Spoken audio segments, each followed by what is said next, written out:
Урматтуу депутаттар, Кыргызстан эли, анын ичинде биз Жогорку Кеңештин депутаттары өткөн жылдын аягында жана быйылкы жылдын башында өлкө жана эл тагдырын чечкен зор тарыхый окуяларды күбөлөрү жана анын активдүү катчылары болуп, чоң сыноолордон өтүп, мамлекеттүүлүгүбүздү жана туруктуулугубузду сактап кала алдык.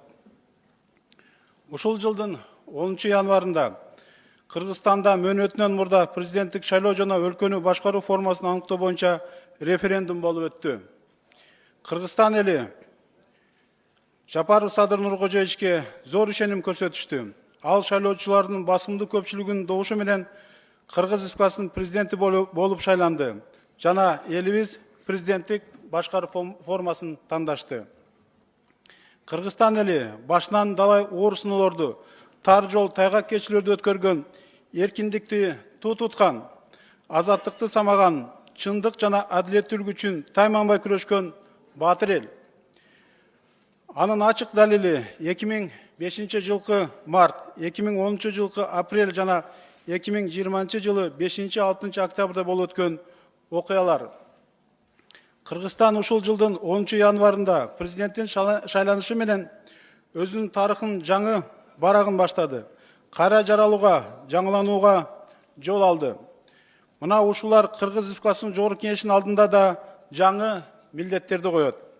Урматтуу депутаттар, ушундай өлкөнүн тагдыры кыл көпүрөдө турган учурда сиздер ар кандай партия жана саясий көз караштарды тутунганыңыздарга карабастан эл тагдырын, мамлекеттин кызычылыгын, бүтүндүгүн жана биримдигин жогору тутуп, өлкөнү мыйзамдуу укуктук талаасына алып келүүгө, тез арада легитимдүү мамлекеттик бийлик органдарынын калыбына келтирүүдө, калктын аракетин жаратмандык, түзүүчүлүк иштерге багыттап, жоопкерчиликти жана ынтымактуулукту көрсөттүңүздөр.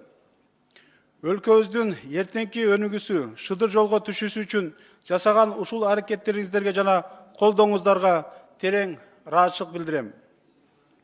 Жогорку Кеңеш мамлекет жана жалпы эл менен шайлоочулардын алдында парзыбызды абийирдүүлүк, жогорку жоопкерчилик менен аткара алдык. Учуру келгенде тарых буга да өз баасын берет деп ишенем. Чынында эле 2020 жылдын 5-6 октябрында болуп өткөн окуялар элибизге оор сыноолорду алып келди. Саясий абал өтө курчуп, өлкө тагдыры туңгуюкка кептелди. Ошол кыйын кысталыш учурда өлкөдөгү жападан жалгыз легитимдүү мамлекеттик бийлик орган катары Жогорку Кеңеш бардык милдетти, жоопкерчиликти өзүнө ала алды.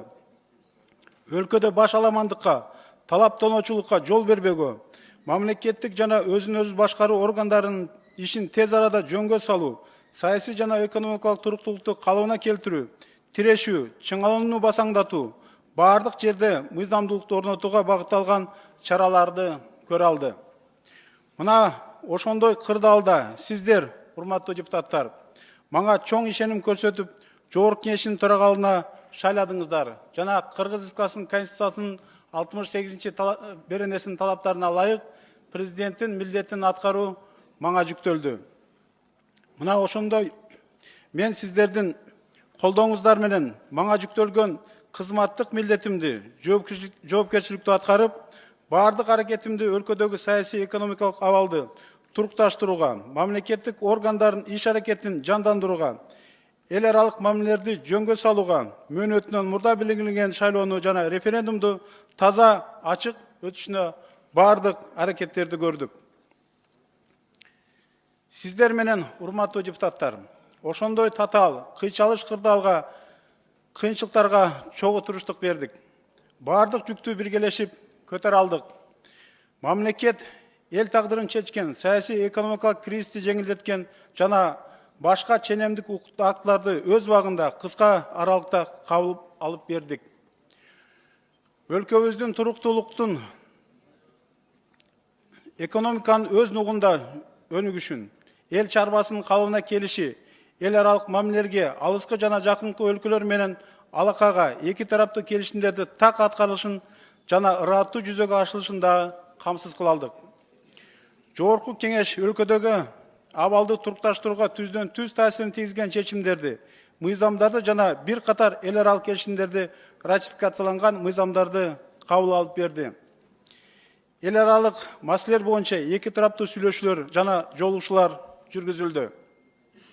Кыргыз Республикасынын президентинин милдетин аткаруучу Жогорку Кеңештин төрагасы катары Россияга болгон иш сапарымдын алкагында Россия Федерациясынын мамлекеттик думасынын төрагасы Вячеслав Володин, Евразиялык экономикалык комиссиясынын төрагасы Михаил Мясникович, КМШнын аткаруу комитетинин төрагасы Сергей Лебедев менен болгон эки тараптуу жолугушуулар жана сүйлөшүүлөр да абдан үзүлүү жана натыйжалуу болду. Парламенттер аралык кызматташтыкты бекемдөө, Евразия алкагындагы кызматташтык, соода-саттык мамилелерди жөнгө салуу, тоскоолдуктарды жоюу боюнча иштиктүү багыттар белгиленди. Ушундай натыйжалуу, жемиштүү аракеттер Кыргыз парламентинин ордун жана кадыр баркын арттырууга сөзсүз өбөлгө болду деп эсептейм. Жаңы шайланган Кыргыз Республикасынын президенти Жапаров Садыр Нуркожоевич кызматына киришип, ант берүү аземинде сүйлөгөн сөзүндө өлкөнү өнүктүрүү, саясий экономикалык туруктуулукту калыбына келтирүү, эл аралык мамилелерди жакшыртуу, улут аралык ынтымакты бекемдөө, коррупция менен күрөшүү, мамлекеттүүлүктү чыңдоо маселелеринде айрыкча ушул багыттарга басым жасады.